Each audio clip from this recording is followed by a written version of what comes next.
Vous faites vos 10 000 pas chaque jour, mais vous avez l'impression de ne pas retrouver vos forces et que vos genoux commencent à se plaindre. La marche après 60 ans, est-ce finalement une perte de temps? Aujourd'hui, nous allons comprendre pourquoi la marche seule ne suffit pas à vous redonner votre vitalité et vous montrer 5 mouvements simples mais incroyablement efficaces qui fonctionnent vraiment. Restez avec nous et vous découvrirez comment redonner une vraie force à votre corps au lieu de simplement accumuler les kilomètres. On dit souvent « le mouvement, c'est la vie ». Et le plus souvent, par mouvement, on entend la marche. C'est simple, accessible et semble-t-il absolument sans danger. Pendant des décennies, on nous a répété que la marche était la panacée à tous les maux liés à l'âge. Mais voici le hic. Avec l'âge, nous perdons non seulement de l'endurance, mais aussi de la masse musculaire. Ce processus s'appelle la sarcopénie et c'est l'ennemi silencieux de notre autonomie. Et la marche habituelle, malheureusement, ne s'attaque que très peu à ce problème. Elle est bonne pour le cœur, mais elle ne développe pas les muscles qui soutiennent notre squelette et sont responsables de notre équilibre. Alors, commençons par lever le voile sur une idée reçue très répandue. La marche, aussi excellente soit-elle, n'est pas un exercice de renforcement musculaire. Oui, c'est une activité cardiovasculaire absolument formidable. Votre cœur et votre circulation sanguine vous diront merci. Mais soyons lucides, vos muscles, eux, ne se renforceront pas uniquement en marchant. Imaginez que votre corps est un bâtiment. La marche, c'est comme le petit ménage quotidien. Elle maintient la propreté, mais elle ne renforce pas les murs porteurs. Or, avec l'âge, ce sont justement ces murs, nos muscles, qui ont tendance à faiblir. Ce processus porte un nom, la sarcopénie, et ce n'est pas qu'un terme médical compliqué. C'est la vraie raison pour laquelle il devient difficile de se lever d'un fauteuil, de porter des sacs de course et de garder son équilibre sur un sol glissant. Des muscles faibles au niveau des jambes et du dos, c'est un chemin direct vers la perte d'autonomie. Notre objectif n'est donc pas seulement de bouger, mais bien de donner à nos muscles la stimulation qui les fera se réveiller et retrouver leur force. Et pour cela, pas besoin de lourdes haltères ni de séances exténuantes. Il nous faut juste un seul exercice, mais le plus efficace qui soit pour le bas du corps. Traditionnellement, cette phase est perçue par certains comme une période où le poisson peut être un peu plus capricieux et où l'activité est moins intense que lors de la pleine lune ou de la nouvelle lune, alors que la lune descend. Il faudra donc redoubler de patience et de finesse. En ce qui concerne l'activité générale du poisson, attendez-vous à un comportement que je qualifierais de capricieux à moyen. Les conditions de refroidissement vont rendre le poisson moins agressif et plus difficile à décider.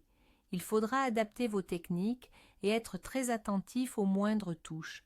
Les fenêtres d'activité seront courtes, concentrez-vous sur les premières heures du matin et la fin d'après-midi, qui sont souvent les plus productives en automne.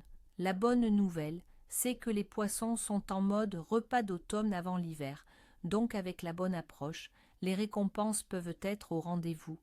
Voilà mes amis, toutes les cartes sont sur la table pour cette journée de pêche. J'espère que ces conseils vous seront utiles. Je vous souhaite, comme toujours, un excellent temps au bord de l'eau et bien sûr ni queue ni tête. Si cette vidéo vous a plu, n'oubliez pas de laisser un pouce bleu, de vous abonner à la chaîne si ce n'est pas déjà fait et surtout, partagez vos propres astuces et vos prises de la semaine dernière dans les commentaires. J'ai hâte de vous lire.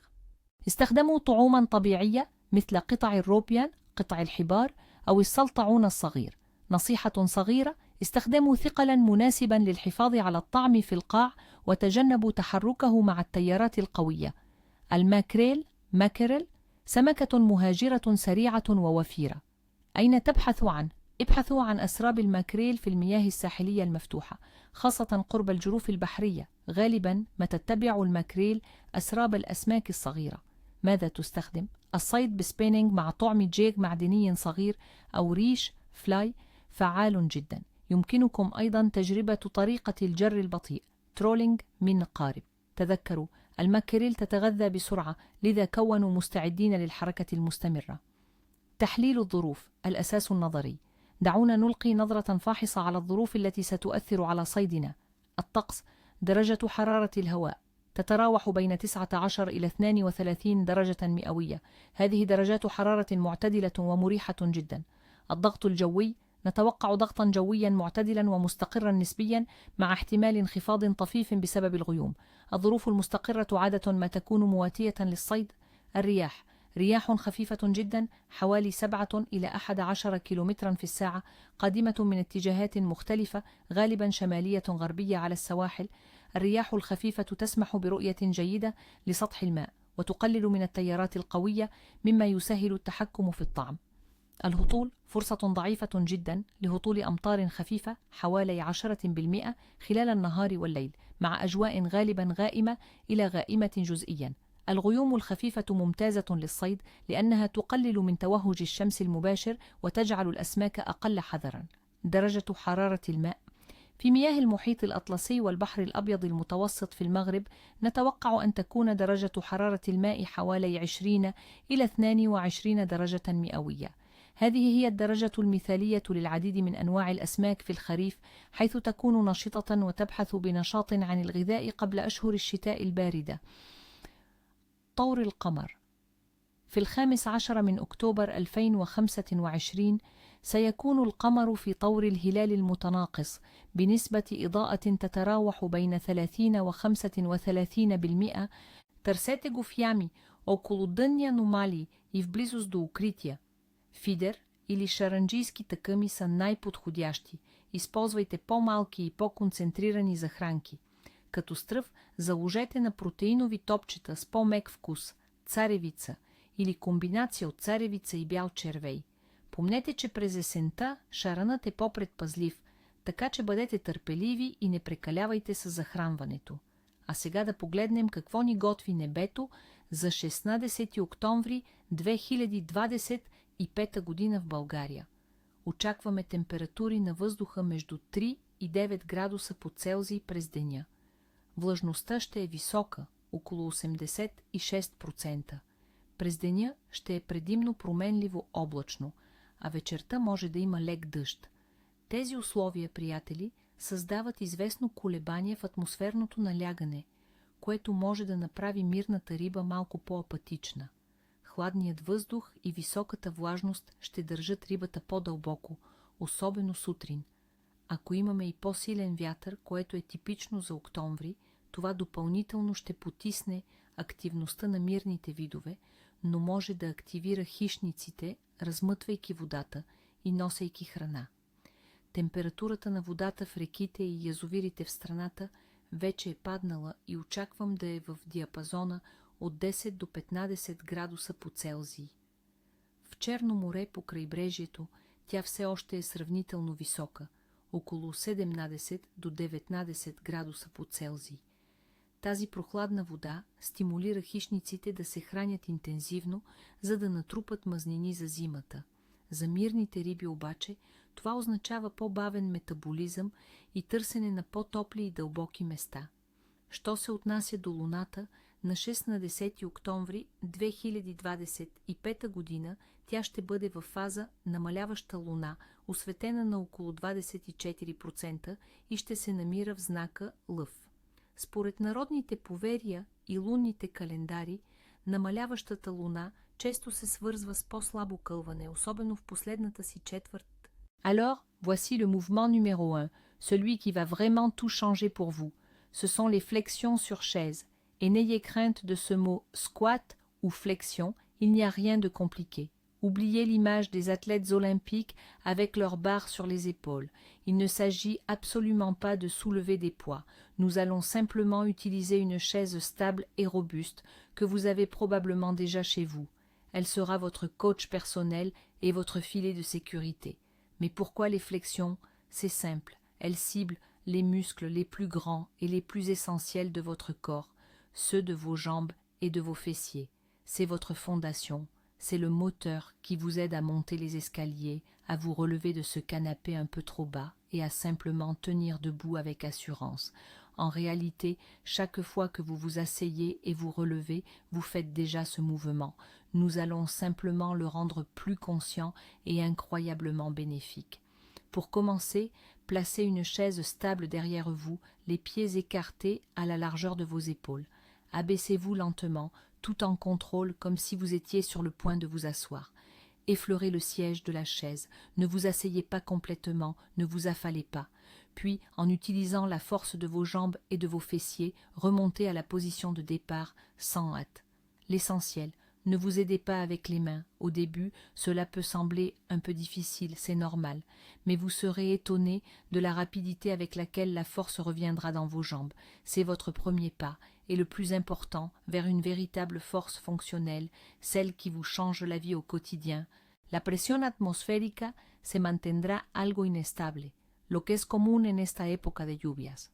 Una caída o fluctuación en la presión puede hacer que algunos peces se muestren un poco caprichosos y busquen aguas más profundas, pero también puede estimular su alimentación justo antes de que el clima se asiente. Esa es nuestra ventana de oportunidad. La temperatura del agua será ideal para nuestras especies tropicales. En el Pacífico tendremos promedios de 27 a 29 grados Celsius, 81 a 84 grados Fahrenheit, mientras que en el Caribe Sur podría ser ligeramente más cálida, alrededor de los 30 grados Celsius, 86 grados Fahrenheit. Esta calidez constante asegura un metabolismo activo en los peces, lo que se traduce en un buen apetito. Respecto a la fase lunar, el 16 de octubre de 2025 estaremos en luna menguante cóncava, con una iluminación de 23%. Muchos pescadores experimentados, como su servidor, creen que durante esta fase la actividad de los peces suele ser más predecible, con picos de actividad al amanecer y al atardecer. Así que, amigos, aprovechen esas primeras y últimas horas de luz. En términos de actividad general de la pesca, octubre es parte de nuestra temporada de lluvias. Esto significa que las aguas pueden estar un poco más movidas y revueltas, especialmente cerca de la costa, pero también arrastran muchos nutrientes al mar, lo que atrae a los peces. Aunque algunas zonas pueden ser discretas en comparación con la temporada seca, para especies como el dorado, el pez gallo, el pargo y el atún, la actividad será entre buena y excelente. La inestabilidad climática no es necesariamente mala. A menudo dispersa el alimento y obliga a los depredadores a cazar activamente. Passons maintenant à une partie de notre corps que la marche, malgré ses nombreux bienfaits, a tendance à négliger. Il s'agit de notre buste, de nos bras et de nos épaules. On a beau parcourir des kilomètres, nos bras, eux, ne se renforcent pas pour autant. Pourtant, avoir une bonne force dans le haut du corps, c'est essentiel pour votre autonomie au quotidien. C'est ce qui vous permet de porter vos sacs de course sans effort, d'attraper un objet en hauteur ou même, tout simplement, d'ouvrir un bocal récalcitrant. Et c'est là qu'intervient notre deuxième astuce, les pompes contre un mur. Oubliez les pompes classiques au sol qui peuvent être douloureuses ou risquées pour les poignets et les épaules. Les pompes murales, elles, sont le moyen le plus sûr et le plus efficace de renforcer votre poitrine, vos épaules et vos bras. C'est simple. Placez-vous face à un mur, posez vos mains un peu plus larges que vos épaules, à hauteur de poitrine et à la distance d'un bras tendu. Gardez votre corps bien droit, comme une planche. Pliez lentement les bras en vous rapprochant du mur. Puis, avec un mouvement contrôlé mais fluide, repoussez-vous pour revenir à la position de départ. Cet exercice tout simple redonne du tonus à des muscles que nous sollicitons trop peu au quotidien. Il vous rendra bien plus fort et plus confiant dans toutes vos activités de tous les jours. Αφήστε σε κάθε θάμνο από 5 έως 8 από τους πιο δυνατούς και υγιείς νεαρούς βλαστούς. Αυτό θα είναι απολύτως αρκετό και ένα ακόμα εξαιρετικά σημαντικό σημείο, το οποίο συχνά ξεχνιέται. Όταν κόβετε έναν παλιό βλαστό, κάντε το σύριζα στο έδαφος. Μην αφήνετε κοτσάνια ύψους 5-10 εκατοστών. Κάθε τέτοιο κοτσάνι είναι μια ανοιχτή πύλη για λοιμώξεις. Σε αυτό θα εγκατασταθούν με χαρά παράσιτα και σπόρια μυκήτων, τα οποία την άνοιξη θα επιτεθούν στον βατομουρώνα σας. Επομένως, κόβουμε όσο το δυνατόν πιο χαμηλά, χωρίς δισταγμό. Μια καθαρή τομή στη βάση είναι το κλειδί για την υγεία ολόκληρου του θάμνου. Penchons-nous à présent sur l'un des défis les plus sournois liés à l'âge, la perte d'équilibre. Le risque de chute n'est pas à prendre à la légère et sa principale cause n'est pas toujours le vertige, mais souvent la faiblesse de nos pieds et de nos mollets. On perd cette sensation de stabilité, on sent moins bien le sol sous nos pieds. C'est là que notre troisième mouvement, d'une simplicité géniale, vient à notre rescousse, les relevés de talons avec un appui. Tout ce qu'il vous faut, c'est un mur ou le dossier d'une chaise solide. Mettez-vous bien droit, tenez-vous à l'appui pour ne pas perdre l'équilibre. Maintenant, montez lentement sur la pointe des pieds le plus haut possible en sentant bien la contraction de vos mollets. Maintenez cette position pendant 2 petites secondes, puis redescendez tout aussi doucement. Qu'est-ce que cela vous apporte? Premièrement, vous renforcez vos mollets, qu'on surnomme à juste titre notre deuxième cœur. Ils jouent un rôle essentiel en aidant le sang à remonter de vos jambes vers le cœur. Ensuite, et c'est le plus important, vous travaillez des dizaines de petits muscles stabilisateurs situés dans vos pieds et vos chevilles. Ce sont eux qui sont responsables de votre stabilité et qui vous aident à corriger instantanément votre position si jamais vous faites un faux pas. C'est votre meilleure assurance contre les chutes. Et votre dos, comment va-t-il? Cette sensation de se voûter, cette douleur persistante dans le bas du dos après une longue promenade ou une séance de jardinage, des sensations que vous connaissez probablement, n'est-ce pas?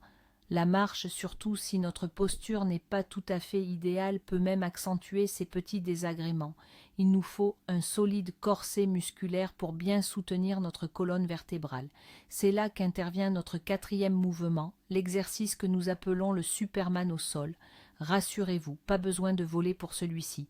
Il vous suffit de vous allonger sur le ventre, les bras tendus, loin devant vous. Puis, en même temps et tout en douceur, sans aucun à-coup, décollez les bras, la poitrine et les jambes du sol de quelques petits centimètres seulement. Imaginez que vous planez, tel un super-héros. Maintenez cette position pendant 2 petites secondes, puis revenez au sol avec la même fluidité. Cet exercice est un véritable cadeau pour votre dos. Il renforce en douceur, mais avec une efficacité remarquable, tous les muscles extenseurs qui longent votre colonne vertébrale. Ce sont eux qui sont essentiels pour une bonne posture et qui protègent vos lombaires des surcharges. Un dos robuste, ce n'est pas seulement une question d'esthétique, c'est la garantie de vivre sans douleur, de pouvoir se pencher avec aisance et de profiter pleinement de toutes vos activités sans la moindre crainte des conséquences. Γι' αυτό η επιλογή μας είναι ο υπερφωσφορικός και ο θηϊκός κάλιο ή μπορούμε να χρησιμοποιήσουμε ένα δοκιμασμένο παραδοσιακό μέσο, την κοινή στάχτη ξύλου, η οποία είναι πλούσια σε κάλιο και πολλά μικροστοιχεία. Et enfin, pour notre cinquième et dernier mouvement, celui qui est peut-être le plus sous-estimé, mais aussi l'un des plus cruciaux. Il s'agit d'une force que nous utilisons des dizaines, voire des centaines de fois par jour, sans même y prêter attention. Oui, nous parlons de la force de préhension, ou plus simplement de la poigne. Ce geste consiste à serrer un extenseur de main, une balle anti-stress, ou même une simple balle de tennis. Pourquoi est-ce si important, me direz-vous? Eh bien, une bonne poigne, c'est la capacité d'ouvrir un bocal un peu trop serré, de tourner sans difficulté une clé dans une serrure, de manier aisément une poêle un peu lourde, ou encore de se tenir fermement à la barre du bus. Mais voici le plus étonnant. De nombreuses études scientifiques ont prouvé que la force de votre poigne est l'un des indicateurs les plus fiables de votre état de santé général, et même de votre espérance de vie, surtout lorsque l'on avance en âge. Ce n'est pas de la magie. Une poigne vigoureuse est le reflet de la bonne santé de l'ensemble de votre système musculaire et nerveux. Prenez simplement cet extenseur ou cette petite balle dans votre main et serrez-la lentement, mais avec le maximum de force pendant 3 à 5 secondes. Ensuite, relâchez doucement. Ce tout petit geste que vous pouvez réaliser tranquillement assis devant votre télévision apporte une contribution immense à votre force au quotidien et par conséquent à votre sécurité. Et maintenant, le moment le plus important et le plus surprenant. La vraie révélation, ce n'est pas que vous allez développer des muscles impressionnants, non, c'est qu'un jour, vous réaliserez que vous pouvez vous lever facilement d'un canapé bas, sans avoir à vous aider de vos mains, Vous porterez sans effort vos sacs de course qui vous semblaient auparavant si lourds, vous n'aurez plus peur de glisser en hiver, car votre corps aura retrouvé l'équilibre nécessaire pour réagir. Voilà la vraie victoire, pas les chiffres sur votre podomètre, mais cette sensation concrète de maîtriser à nouveau votre corps. La marche, c'est un excellent complément, c'est un peu comme ne lire qu'un seul chapitre d'un livre passionnant. Mais ces 5 exercices de renforcement musculaire simples et efficaces, c'est toute la suite de l'histoire, remplie d'aventures et de nouvelles possibilités. Vous ne récupérez pas seulement des muscles, vous retrouvez votre liberté.